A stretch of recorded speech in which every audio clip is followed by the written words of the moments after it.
And it's not just style for style's sake, is it? It creates this intimacy. It lets you really inhabit Thom's emotional. Have you ever thought about, those connections in your life? The ones that aren't blood, not romantic, but they just feel fundamental. Mm-hmm. Like bedrock. Exactly. The ones that keep you grounded when everything else feels adrift. There's a real strength there, isn't there? Often unspoken. Definitely. Deeply felt, though. Well, welcome to the Deep Dive. Today, we're going to explore exactly that kind of human connection, actually, through a really anticipated new book. Oh, sounds interesting. Which one? We're talking about Ocean Vuong's upcoming novel, my friends. It's due out October 2025, so we're getting an early look. Ah, Vuong. Okay, yes. That makes perfect sense given the theme. Right. So our mission today is to take these early excerpts, some of the critical buzz, and really unpack how Vuong is looking at the power of friendship. That transformative power, you mean? Yes, exactly. How it shapes us, how it endures, and crucially, how it helps us navigate, grief and survival. The big stuff. Really big stuff. So by the end, hopefully, you'll have maybe a richer appreciation for those bonds, those chosen connections, and how a writer like Vuong illuminates them. A voice like his, definitely. His perspective is always unique. We're drawing from these early glimpses, really focusing on what makes this novel feel, significant in how we think about connection. Sounds like a great plan. Where should we start? Let's start with Vuong himself. Anyone familiar with his work, like On Earth or Briefly Gorgeous, or his poetry, knows his style? Oh, absolutely. Lyrical is the word that always comes up. Intimate. Yes. Almost poetic, even in prose.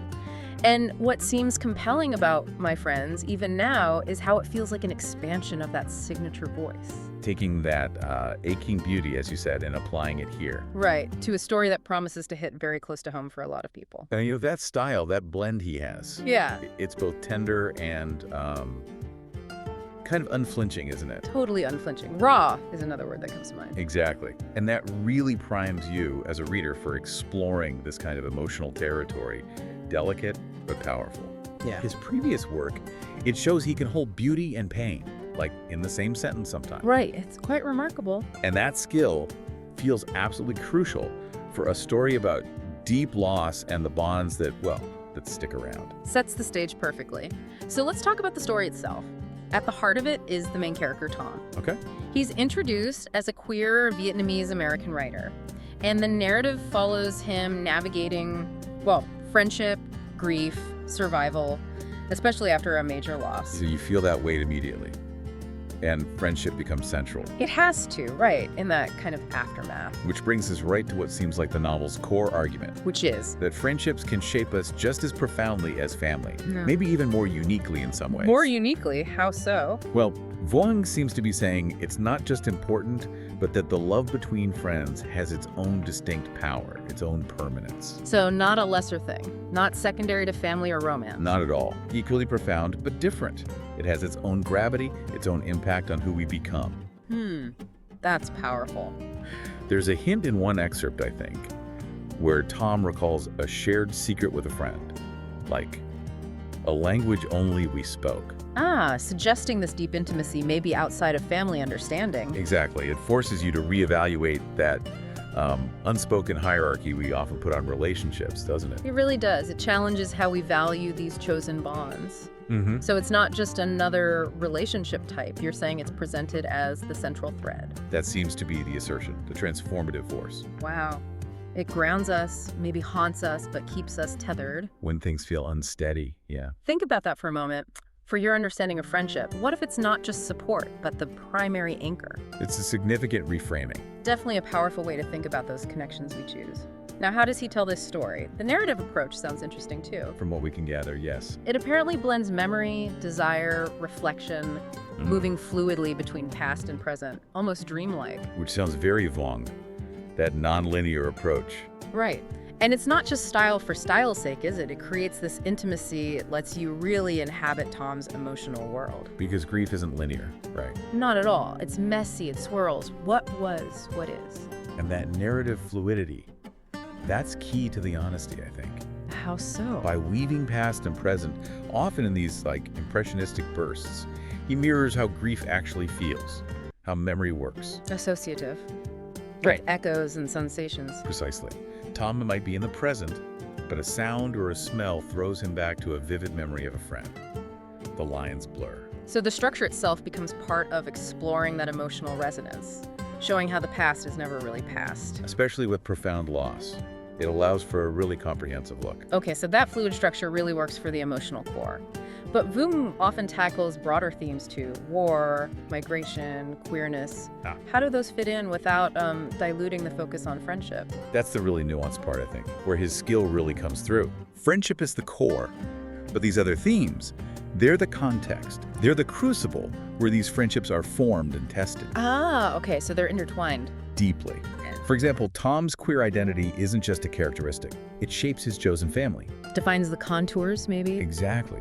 His friendships with other queer Vietnamese Americans, you get glimpses of this. It's not just shared experience. It's about building a unique kind of home. A sanctuary. A sanctuary against the trauma of war, migration, assimilation pressures, all of it. The bonds become a form of resilience. Resilience against historical forces, not just personal ones. Yes, their shared language, literal and maybe metaphorical too, seems to be this vital survival tool. A way to navigate a world that often doesn't get it. So these friendships carry immense weight. Specific weight. They're about collective survival, identity. Beyond just companionship, yeah. It almost sounds like a political act, in a way. Choosing who you call friend in that context. Precisely. And I think that's why My Friends feels like it's going to resonate so deeply. Because of that balance. That balance, yeah. The raw honesty about these complex issues, the specific identities, but presented with his signature poetic voice. So it feels intimate, aching, but also universal somehow. Exactly, that combination. The lyrical prose giving voice to experiences that are often hard to articulate.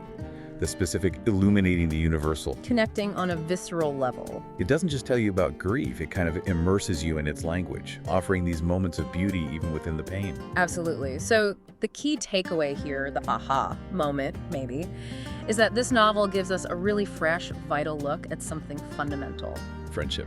Our chosen connection. Yeah. Our friends. They aren't just companions. They're architects of who we are. Architects of our identity, our resilience, our ability to survive even. Like unseen scaffolding holding us up. Helping us stand against life's storms. It really makes you ask, doesn't it? What does it truly mean to acknowledge that shaping power in your own life? A question the book seems designed to make you live with, not just read about. Yeah.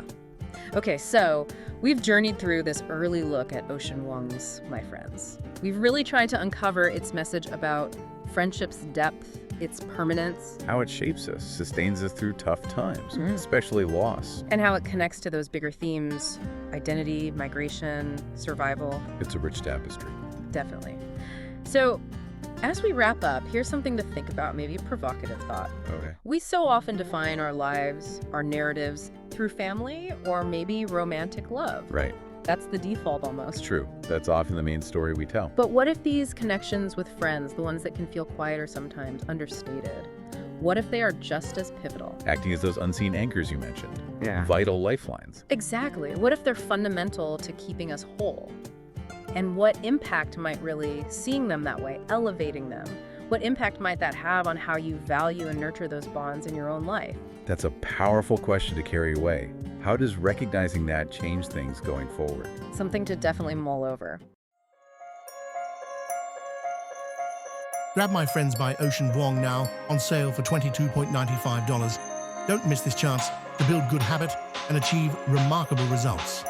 Buy now today.